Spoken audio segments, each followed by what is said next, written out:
नमस्कार, अपना प्रदेश उत्तर प्रदेश उत्तराखंड देख रहे हैं आप। मैं हूं आपके साथ पूजा मोहन पांडे। बुलेटिन की शुरुआत करते हुए सबसे पहले आपको बता दें, भारतीय जनता पार्टी ने 2024 के मद्देनजर लगातार कमर कसती हुई वो नजर आ रही है।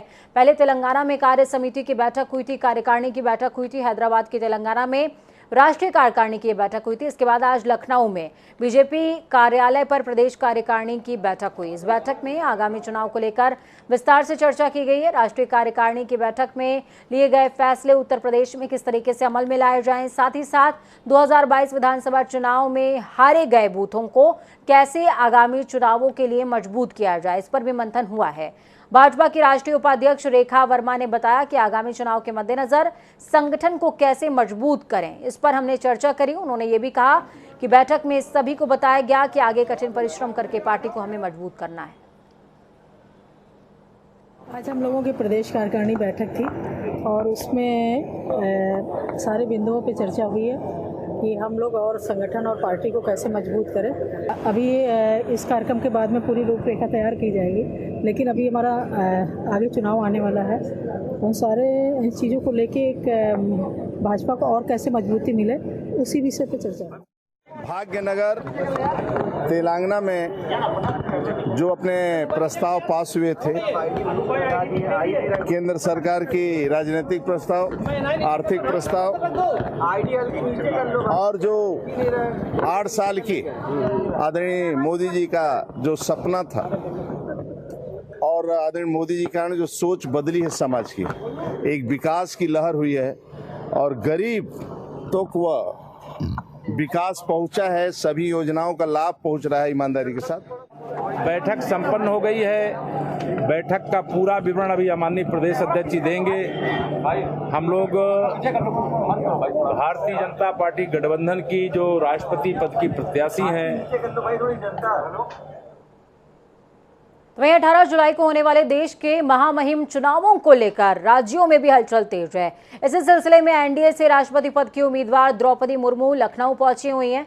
एयरपोर्ट पर द्रौपदी मुर्मू की अगवानी के लिए सीएम योगी आदित्यनाथ खुद पहुंचे थे। इस दौरान दोनों डिप्टी सीएम ने द्रौपदी मुर्मू का स्वागत किया। विधायकों और सांसदों का समर्थन मांगने लखनऊ पहुंची हैं द्रौपदी मुर्मू। लोक भवन में आयोजित बैठक में शरीक हुई और अपने पक्ष में राष्ट्रपति पद के चुनावों के लिए वोट करने की अपील भी वो कर रही हैं। इस बैठक में CM Yogi Adityanath, deputy CM Keshav Prasad Maurya, Brajesh Pathak, केंद्रीय मंत्री स्मृति ईरानी समेत बीजेपी संगठन के कई दिग्गज नेता मौजूद हैं और विधायक भी हैं। बैठक के पहले द्रौपदी मुर्मू ने लोक भवन में मौजूद अटल जी की प्रतिमा पर माल्यार्पण किया। चलिए ग्राउंड जीरो का रुख करते हैं। अनूप हमारे साथ में लाइव जुड़े हुए हैं इस खबर पर ज्यादा जानकारी देने के लिए। अनूप, क्या कुछ अपडेट है? आपके पीछे मैं अटल बिहारी वाजपेयी की प्रतिमा देख पा रही हूं जिस पर द्रौपदी मुर्मू ने माल्यार्पण किया था, और खास इसलिए भी हो जाता है ये दौरा क्योंकि बैठक चल रही है और तमाम जो अलायंस के संगठन हैं वो भी इस बैठक में मौजूद हैं।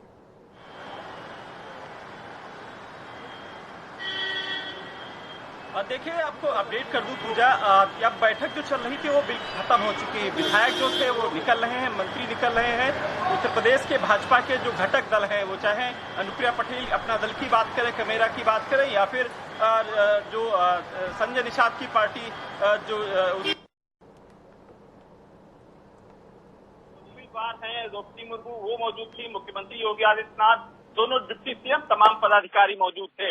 करीब 1 घंटे तक बैठक चली है। इस बैठक में तमाम चीजों पर जो चर्चा हुई। हालांकि उत्तर प्रदेश में अगर बात करें कि जो विधायकों की, सांसदों की संख्या ज्यादा है, ऐसे में जो बीएसपी ने पहले ही कह दिया है कि उनके जो सांसद हैं, विधायक हैं, उनको द्रौपदी मुर्मू को वोट जाएगा। ऐसे में अगर जो अंक की बात करें कि जिस तरीके से जो वोट का अंक होता है, इसमें विधायक अगर एक वोट डालता है तो उसके अंक 208 जोड़े जाते हैं। ठीक उसी प्रकार से सांसद की बात करें तो 700 जो अंक मिलते हैं उसको।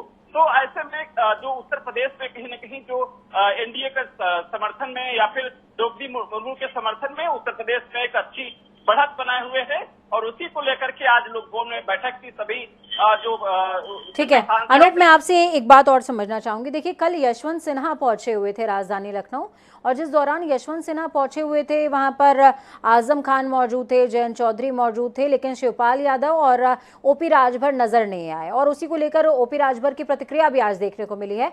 लेकिन आज जब द्रौपदी मुर्मू, जो कि एनडीए की प्रत्याशी हैं, जब राजधानी लखनऊ पहुंची हैं, तो क्या कोई ऐसा व्यक्ति था जो यहाँ पर मौजूद होना चाहिए था, जो घटक दल हैं उनकी तरफ से मौजूद होना चाहिए था और वो मौजूद नहीं था?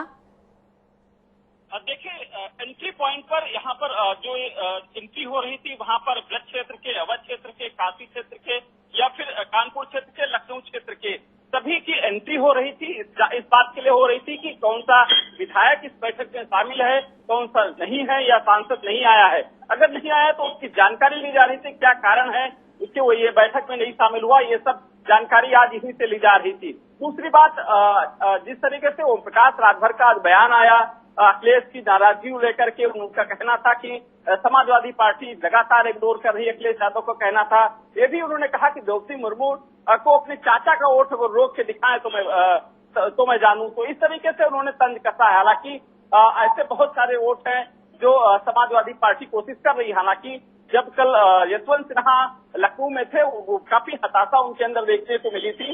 उनका कहना था कि इस बार जो राष्ट्रपति का चुनाव है वो असाधारण है, यानी कहीं न कहीं उनको भी डाउट है कि किस तरीके से चुनाव हो रहा है, माहौल कैसा है, और उनका साफ तरीके से कहना था कि देश का जो राष्ट्रपति हो वो बिल्कुल। और दूसरी बात ये कि जब अपोनेंट पार्टी इतना बड़ा शक्ति प्रदर्शन करे तो नर्वसनेस दिखना वो बहुत आम सी बात हो जाती है।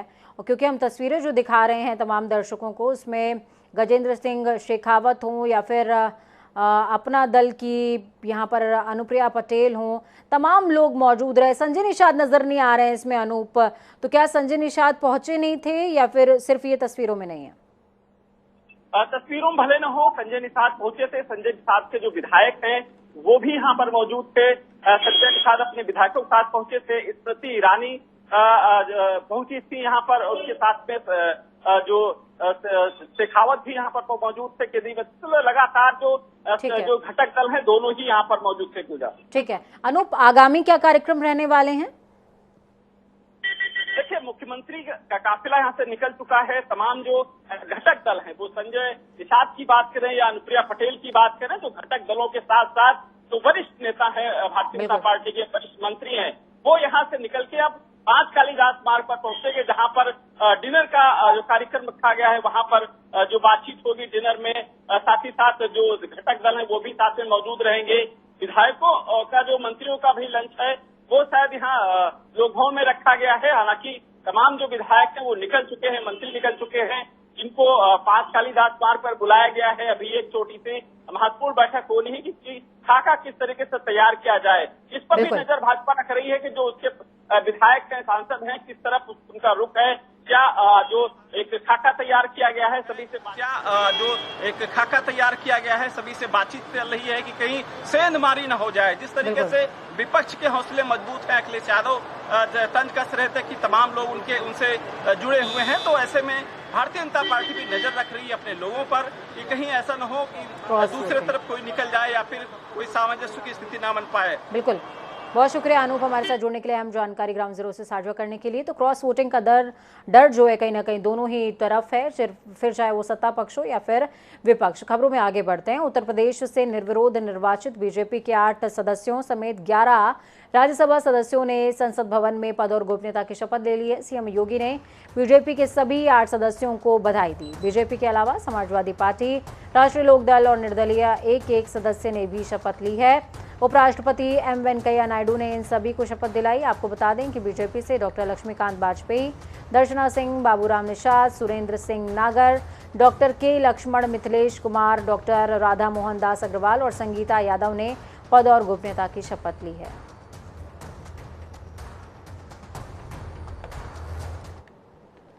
जापान के पूर्व प्रधानमंत्री शिंजो आबे को एक चुनावी सभा के दौरान हमलावर ने पीछे से गोली मार दी। घटना के बाद उन्हें तत्काल हॉस्पिटल ले जाया गया, जहां इलाज के दौरान उनका निधन हो गया। इस घटना से पूरी दुनिया स्तब्ध है। तो वहीं शिंजो आबे के निधन पर पीएम नरेंद्र मोदी ने शोक जताया और भारत में एक दिन के राष्ट्रीय शोक की घोषणा भी हुई है। वाराणसी, खासकर गंगा का घाट, खासकर शिंजो आबे की मौत पर चिंता व्यक्त कर रहा है और अचंभित भी है। देखिए रिपोर्ट।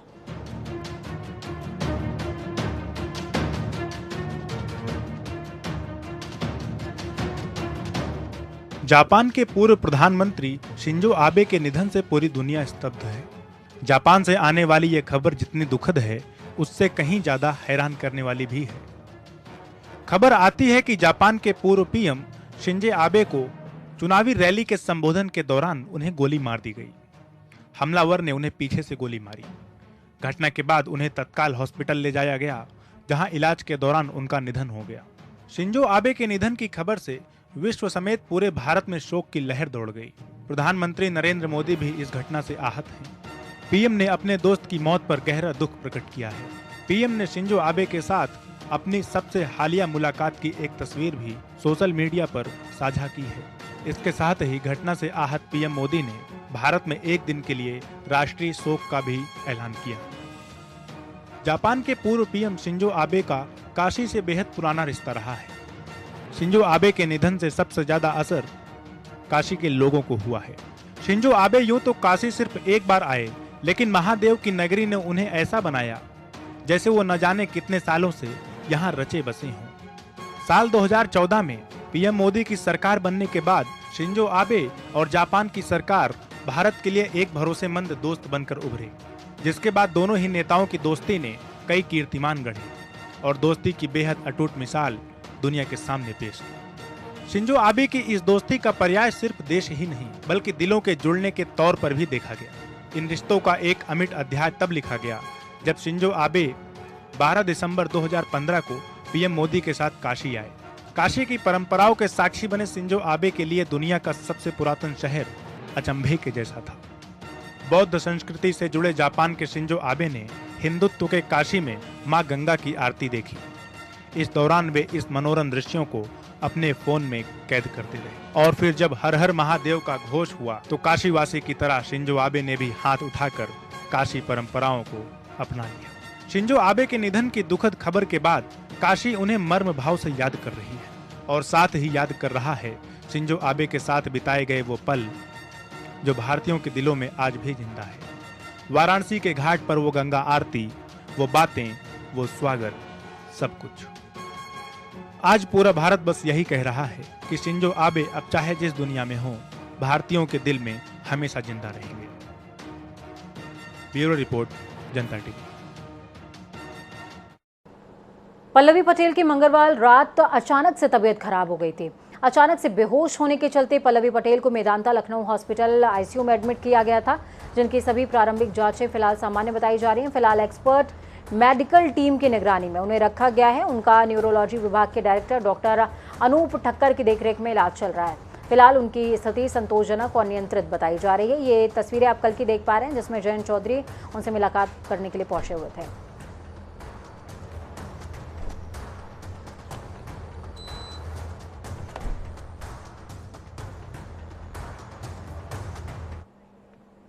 तो वहीं दूसरी तरफ अखिलेश से नाराज और तिलमिलाए हुए राजभर ने आज अपने संगठन की आपातकालीन बैठक बुलाई थी।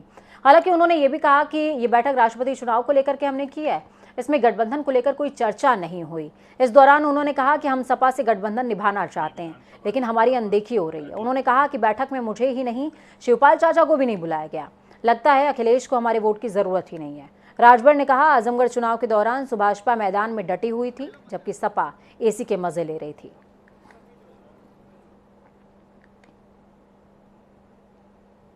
ये जो सवाल आप हमसे करें, ये सवाल समाजवादी पार्टी के मुखिया से करिए।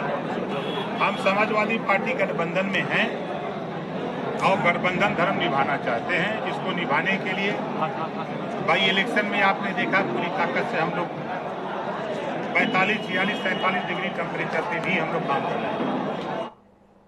तो चलिए खबरों में आगे बढ़ेंगे। बात उत्तराखंड की करते हैं। बद्री केदारनाथ मंदिर समिति के पूर्व अध्यक्ष गणेश गोंदियाल पर भ्रष्टाचार के गंभीर आरोप लगाते हुए शिकायत की गई है। तो वही शिकायत पर प्रभारी मंत्री धन सिंह रावत ने जांच के आदेश दिए, जिसके बाद कांग्रेस के पूर्व प्रदेश अध्यक्ष और बीकेटीसी के पूर्व अध्यक्ष गणेश गोंदियाल ने पत्रकार वार्ता करते हुए आरोपों पर सफाई देते हुए पूरे मामले की हाईकोर्ट के रिटायर्ड जज से जांच की मांग की। गणेश गोंदियाल का कहना है कि शिकायतकर्ता और मंत्री ने सोची समझी साजिश के तहत आरोप लगाने का काम किया है, जिनके खिलाफ मैं आंदोलन का दरवाजा खटखटाने का काम करूंगा। तो वहीं गणेश गोंदियाल ने आगे कहा कि अगर मुख्यमंत्री पूरे मामले की हाईकोर्ट के रिटायर्ड जज से जांच नहीं कराते हैं तो फिर मैं मुख्यमंत्री आवास के बाहर धरना देने का भी काम करूंगा। एसआईटी उनके खिलाफ जो आरोप है, जो भ्रष्टाचार उन्होंने किया है, उन आरोपों को की जांच के लिए भी एसआईटी बने, वो भी हाईकोर्ट के किसी रिटायर्ड जज की अध्यक्षता में वो एसआईटी बने। रामनगर कोसी बराज के अप स्ट्रीम में लगातार कटाव हो रहा है, जिससे खतरे की स्थिति बनी हुई है। कटाव रोकने के लिए सिंचाई विभाग ने 265 लाख की योजना तैयार की है, लेकिन राज्य तकनीकी सलाहकार समिति की ओर से अनुमोदन के बाद भी धन के अभाव में ये योजना शुरू नहीं हो पा रही। तो वहीं काम सिंचाई विभाग का भी लचर है। आपको बता दें कि रामनगर कोसी बैराज के अप स्ट्रीम में भंडारी गुफा की तरफ कोसी नदी की ओर से पिछले साल आई बाढ़ की वजह से भूमि कटाव हो गया था, जिससे लगातार हो रहे कटाव से स्थानीय लोगों में भी खतरा बना हुआ था।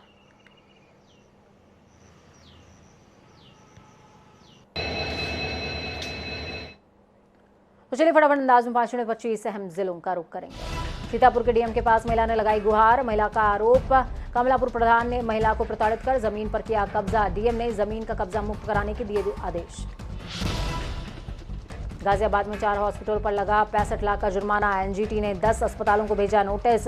पर्यावरणविद की शिकायत पर एनजीटी ने मांगी थी रिपोर्ट। आगरा के ब्लॉक शमशाबाद क्षेत्र में राशन वितरण में बड़ी धांधली।